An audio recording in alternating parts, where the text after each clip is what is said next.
Hello दोस्तों, ब्रह्मापुत्र देव ऋषि नारद ने दिया था भगवान विष्णु को श्राप, जिसके कारण त्रेता में भगवान विष्णु ने राम रूप में अवतार लिया था।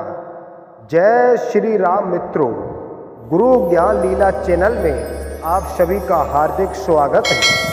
दोस्तों, आज की वीडियो में हम ये जानेंगे कि ब्रह्मापुत्र देव ऋषि नारद ने आखिर क्यों दिया था भगवान विष्णु को श्राप, जिसके कारण त्रेता युग में उनको लेना पड़ा था श्री राम के रूप में अवतार। तो दोस्तों, आज की वीडियो बड़ी ही रहस्यमयी है और ज्ञानवर्धक है। दोस्तों, भगवान का अवतार कब कब होता है और कब नहीं होता है, इसके बारे में गोस्वामी तुलसीदास जी कहते हैं, जब जब होय धर्म की हानि और बाहरे असुर अधम अभिमानी। जब जब इस भूतल पर अत्याचार बढ़ जाता है, तब तब भगवान किसी न किसी रूप में अवतार लिया करते हैं। दोस्तों, आज की वीडियो बड़ी ही रहस्यमयी है और नारद ने भगवान विष्णु को श्राप क्यों दिया था, तो दोस्तों इस वीडियो में आज जानेंगे। वीडियो को शुरू करने से पहले अभी वीडियो को लाइक कर लें और हमारे चैनल को भी सब्सक्राइब कर लें। दोस्तों, इसके पीछे की एक बहुत सुंदर कथा है। इस कथा को सुनकर के आप समझ जाएंगे कि नारद ने भगवान विष्णु को क्यों दिया था श्राप। दोस्तों, भगवान विष्णु के परम भक्त थे देव ऋषि नारद, जो कि ब्रह्मा जी के पुत्र थे। दोस्तों, एक बार देव ऋषि नारद ने कामदेव को जीत लिया और कामदेव को जीतने के बाद में नारद को घमंड हो गया। दोस्तों, देव ऋषि नारद अपने पिता ब्रह्मा जी की सभा में पहुंचे हैं ब्रह्मलोक में। तो देव ऋषि नारद को आता हुआ देखा तो ब्रह्मा जी ने नारद को समझाते हुए कहा कि आइए देव ऋषि नारद, बड़े दिनों के बाद आए हो, कहाँ रहे अब तक। नारद अपने आप में बड़ा विद्वान समझते थे, लेकिन कामदेव को जीतने के बाद में देव ऋषि नारद को जब घमंड हो गया था तो ब्रह्मा जी ने नारद का नाम लिया तो नारद जी को क्रोध आ गया। नारद जी ने अपने पिता ब्रह्मा जी से कुछ अपशब्द कह दिए कि आपको नाम लेने का तहजीब नहीं है, मैं कोई साधारण महात्मा नहीं हूँ, मैंने कामदेव को जीता है और कामदेव को जीतना कोई तितली के पंख तोड़ना नहीं है। ब्रह्मा जी ने इतने शब्द सुने हैं तो ब्रह्मा जी ने कहा, बेटा ये बात आपने मुझसे तो कह दी, लेकिन किसी और से नहीं कहना। देव ऋषि नारद ने कहा, क्यों नहीं कहेंगे, हम बिल्कुल कहेंगे। कामदेव को जीतना कोई साधारण काम नहीं है। और वहाँ से देव ऋषि नारद चले आते हैं और भगवान भोले बाबा के पास पहुँचते हैं कैलाश पर्वत पर। भगवान भोले बाबा ने भी नारद शब्द उच्चारण करते हुए नारद को बुलाया। नारद को फिर भी क्रोध आ गया और वही बात देव ऋषि नारद ने भोले बाबा से कह दी कि बताइए, आप महादेव हैं और आपको हमारा नाम बड़े श्रद्धा के साथ लेना चाहिए, सम्मान पूर्वक लेना चाहिए। आपको मालूम नहीं है, मैं कोई साधारण महात्मा नहीं रहा, मैंने कामदेव को जीता है और कामदेव को जीतना कोई तितली के पंख तोड़ना नहीं है। मतलब देव ऋषि नारद को इतना घमंड हो गया कामदेव को जीतने के बाद। दोस्तों, अब आगे घटनाक्रम क्या हुआ, वहां से देव ऋषि नारद लौट करके आते हैं और पहुंच जाते हैं क्षीर सागर में। और क्षीर सागर में भगवान विष्णु ने जब देखा है देव ऋषि नारद को आते हुए, तो भगवान विष्णु ने भी वही बात देव ऋषि नारद से कह दी कि आइए, बस इतने दिन तक कहाँ रहे नारद। देव ऋषि नारद ने कहा, प्रभु और लोग कहें सो कहें, आपको भी बिल्कुल तहजीब नहीं है, मैं कोई ऐसा वैसा महात्मा नहीं रहा, मैं कोई साधारण महात्मा नहीं हूँ। मैंने कामदेव को वश में किया है और कामदेव को वश में आज तक किसी ने नहीं कर पाया, इसलिए हमारा नाम कभी कभी तहजीब से ले लिया करो। भगवान विष्णु ने सोचा कि नारद को घमंड हो गया, और आप जानते हैं घमंड ही भगवान का भोजन होता है। भगवान विष्णु ने सोचा अगर देवर्षि नारद जैसे महात्माओं को घमंड हो जाएगा तो बेचारे अन्य महात्मा और संतगण ये क्या करेंगे, क्योंकि महात्माओं को घमंड नहीं करना चाहिए। शास्त्रों में लिखा है संत हृदय ममनीत समाना, संत का हृदय बिल्कुल मक्खन के समान मुलायम होना चाहिए, न कि मन में दिल में क्रोध होना चाहिए, ना कोई घमंड होना चाहिए। भगवान विष्णु ने सोचा इनका घमंड दूर किया जाए, और भगवान विष्णु ने एक माया रूपी नगर बसाया, और उस नगर के राजा महाराज शीलनिधि थे, और महाराज शीलनिधि की एक कन्या थी जिसका नाम विश्व मोहिनी था।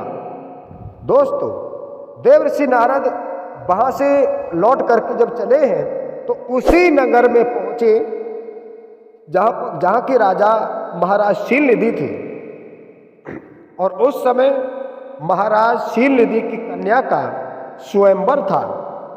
दोस्तों, बड़े बड़े राजा महाराजाओं के लिए निमंत्रण भेजा गया था, तो देवर्षि को आते हुए, नारद को आते हुए महाराज शीलनिधि ने देखा, बड़ा सम्मान किया, और सम्मान करने के बाद में जब आसन पर बिठाला है तो महाराज शीलनिधि ने एक बात कही कि देवर्षि नारद, आज आप हमारे अच्छे समय पर आ चुके हैं, हमारी कन्या का स्वयंवर है, तो आप बड़े विद्वान हैं, कृपया करके आप हमें ये बता दें कि हमारी बेटी का जो वर होगा यानी पति होगा वो कौन होगा, कैसा होगा और क्या करता होगा।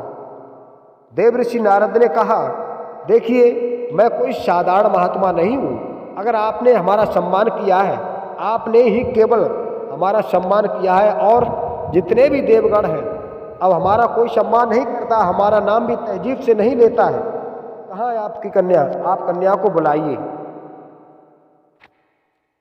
देवर्षि नारद की बात को सुनकर के महाराज शीलनिधि ने अपनी विश्व मोहिनी कन्या को बुलाया। दोस्तों, विश्व मोहिनी कन्या इतनी सुंदर थी कि देवर्षि नारद उस कन्या को देखते ही रह गए। पास में बिठाला तो देवर्षि नारद ने उस कन्या की हस्तरेखा को देखा।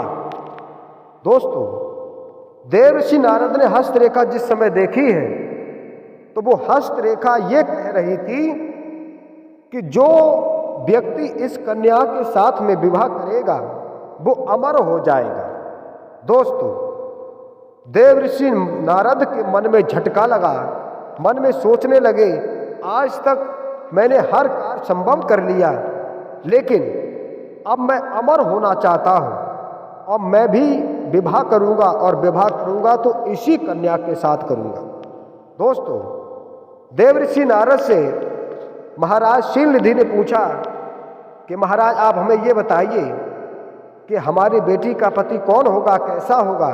तो प्रमाण दोस्तों ये मिलता है कि देवर्षि नारद ने महाराज शीलनिधि को अपनी ही वेशभूषा बताते हुए महाराज शीलनिधि को समझा दिया कि आपका पति बिल्कुल हमारी तरह होगा, एक लंबी सी चोटी होगी, हष्टपुष्ट होगा, भगवान का गुणानुवाद करता होगा, उसके हाथ में एक बीड़ा होगा। दोस्तों, देवर्षि नारद ने महाराज शीलनिधि को साफ साफ नहीं समझाया, बल्कि उन्होंने अपना ही उदाहरण देते हुए उनको समझा दिया। देवर्षि नारद वहाँ से चले तो मन में सोचने लगे, अब हम भी विवाह करेंगे, और विवाह करेंगे तो इसी कन्या के साथ करेंगे। देवर्षि नारद मन में सोचने लगे, कन्या तो बहुत सुंदर है और मैं इतना सुंदर भी नहीं लगता हूँ, क्या मालूम ये कन्या हमारे साथ विवाह करेगी या नहीं करेगी। मन में विचार आया, चलो प्रभु विष्णु जी के पास चलते हैं और उनसे उनका रूप उधार ले लेंगे और तब हम इस कन्या के साथ में विवाह करेंगे। दोस्तों, देवर्षि नारद वहां से वापस लौटते हैं क्षीर सागर में भगवान विष्णु जी के पास पहुंचे और हाथ जोड़ करके बोले, प्रभु मैं आपका दिन रात चिंतन करता हूं। भगवान विष्णु कहने लगे, बड़ी खुशी की बात है। देवर्षि नारद कहने लगे, प्रभु मैं आपका दिन रात चिंतन करता हूं, लेकिन मैंने आज तक आपसे कुछ मांगा नहीं। आज मैं आपसे जो मांगूंगा क्या मुझे आप दे सकते हो? भगवान विष्णु ने कहा, बिल्कुल, क्यों नहीं, मांगो देवर्षि नारद, आप तो हमारे परम भक्त हो। तब देवर्षि नारद कहने लगे, प्रभु आपके पास में मैया लक्ष्मी जी रहती हैं, भगवान भोले बाबा के पास में मैया पार्वती जी रहती हैं। हमारा मन ये कर रहा है, हम इधर उधर भटकते रहते हैं, हमारी देखरेख करने के लिए कोई नहीं है। हम शादी करना चाहते हैं और विवाह करेंगे तो विश्व मोहिनी कन्या के साथ करेंगे। हम आपसे यही चाहते हैं कि आप अपना रूप हमें उधार दे दें। भगवान विष्णु ने कहा, तो चिंता क्यों करते हो देवर्षि नारद, केवल रूप की बात है तो आप रूप हमारा उधार ले सकते हैं। प्रमाण दोस्तों ये मिलता है कि भगवान विष्णु ने उनका घमंड दूर करने के लिए ये सब माया रचाई थी। भगवान विष्णु ने नारद का संपूर्ण शरीर तो बिल्कुल सुंदर बना दिया और उनका जो चेहरा था, उनका मुख था, वो एक बंदर के समान बना दिया। दोस्तों, देवर्षि नारद जिस समय चले हैं तो भगवान विष्णु ने 2 गढ़ पीछे से लगा दिए और ये कह दिया कि नारद को उकसाते रहना। जिस समय महाराज शीलनिधि की कन्या का स्वयंवर हो रहा था, बड़े बड़े राजा महाराजा बैठे हुए थे। दोस्तों, जिस समय नारद पहुंचे तो नारद भी एक जगह बैठ जाते हैं, आसन पड़े हुए थे।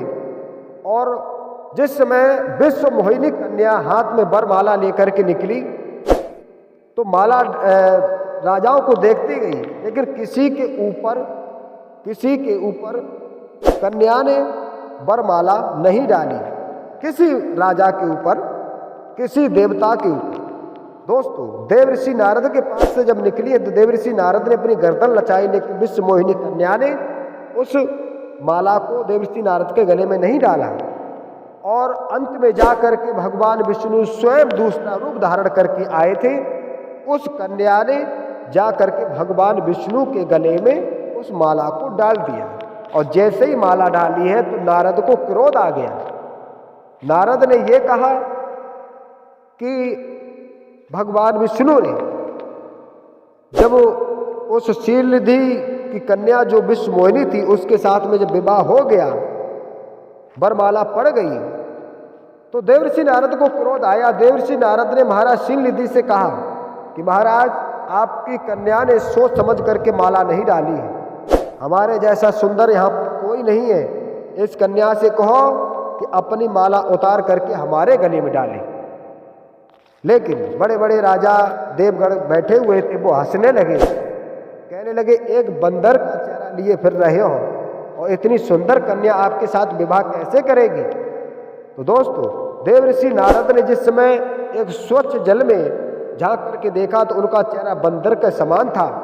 तो देवर्षि नारद लौट करके पहुंचे भगवान विष्णु जी के पास और क्या देखा, वही कन्या भगवान विष्णु जी के पास बैठी हुई है। तो नारद को क्रोध आ गया और क्रोध में नारद ने भगवान विष्णु को समझाते हुए कहा कि प्रभु, आप बहुत छलिया हो, आपने हर जगह छल किया है, आपने राक्षसों के साथ छल किया। समुद्र मंथन हुआ तो उसमें से दारू निकली, वो आपने राक्षसों को दे दी, और अमृत निकला, वो देवताओं ने ले लिया। आपने हमारे साथ भी छल किया है। मैंने पूरी जिंदगी में कभी ये नहीं सोचा कि हम विवाह करेंगे, और पहली बार मैंने सोचा हम विवाह करेंगे, और जिस कन्या के साथ करेंगे आप वहां पहुंच करके आपने उस कन्या के साथ में विवाह कर लिया। इसलिए मैं तुम्हें श्राप देता हूँ, इस कन्या के साथ इतने तुम खुश हो, इतने प्रसन्न हो, जाओ मैं आपको श्राप देता हूँ, इस कन्या की वजह से त्रेता युग में तुम पृथ्वी पर जंगलों में मारे मारे घूमोगे। दोस्तों, भगवान विष्णु हंसे। भगवान विष्णु ने अपनी सारी माया हटाई तो देवर्षि नारद ने क्या देखा, वो कन्या नहीं, वो कन्या नहीं बल्कि भगवान विष्णु की पत्नी मैया लक्ष्मी जी थी। देवर्षि नारद ने देखा वहाँ कहीं कुछ नहीं है, तो देवर्षि नारद को बड़ा पश्चाताप हुआ। हाथ जोड़कर बोले, प्रभु हमसे बहुत बड़ी गलती हो गई, हमें नहीं मालूम था ये सब आपकी माया है, इसलिए आप हमें क्षमा कर दें, हम अपना श्राप वापस लेते हैं। भगवान विष्णु ने कहा, देवर्षि नारद आपका श्राप वापस नहीं होगा, आपका श्राप मिथ्या नहीं जाएगा। क्योंकि दोस्तों ये बात शास्त्रों में भी लिखी है। शास्त्रों में ये लिखा है, मोर वचन चाहे पड़ जाए फीका और संत वचन पत्थर की लीका। दोस्तों भगवान विष्णु ने कहा, देवर्षि नारद आपका श्राप मिथ्या नहीं जाएगा, ये सच होगा। दोस्तों तो इस कारण देवर्षि नारद ने भगवान विष्णु को दिया था श्राप, जिसके कारण से भगवान विष्णु ने त्रेता युग में श्री राम के रूप में अवतार लिया था और रावण ने मैया सीता का अपहरण कर लिया था। तो मैया सीता को ढूंढते हुए प्रभु श्री राम जंगलों में मारे मारे घूम रहे थे और वृक्षों से पूछ रहे थे कि किसी ने हमारी पत्नी सीता को देखा है। दोस्तों आप बाकी रामायण आपने देखी होगी, सुनी होगी कि प्रभु श्री राम 14 साल वनवास में रहे थे, वहीं पर माता सीता का अपहरण हुआ था। ये श्राप देवर्षि नारद ने दिया था। तो दोस्तों ये थी छोटी सी गाथा जो आप लोगों ने श्रवण की। तो आप इस वीडियो के माध्यम से समझ गए होंगे कि देवर्षि नारद ने भगवान विष्णु को क्यों दिया था श्राप, जिसके कारण भगवान विष्णु ने त्रेता में राम अवतार लिया था। तो दोस्तों ये वीडियो आपको अगर अच्छी लगी हो तो वीडियो को लाइक जरूर करें और वीडियो हमारे चैनल को भी सब्सक्राइब अवश्य कर लें, ऐसी नई जानकारी आपको मिलती रहती है। चलिए दोस्तों मिलेंगे कल एक नई वीडियो के साथ, तब तक जय श्री राम।